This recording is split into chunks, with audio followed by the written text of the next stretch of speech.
Current যারা আছে সবাই ঢুকেছিল বাকি দেখো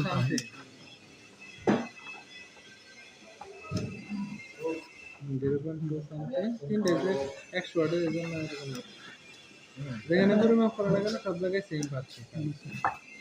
ভোল্টেজটা হচ্ছে যে 240 অথবা ওই লাইনে যত আছে 236 44 যাই থাকুক না কেন এই তিনটা ভাগ করে নিছে।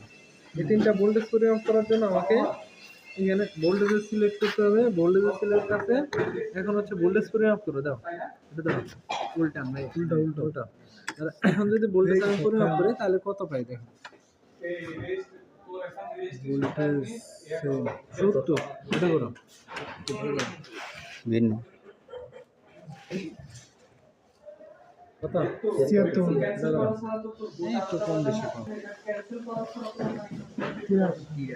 83 তাহলে কত হলো 76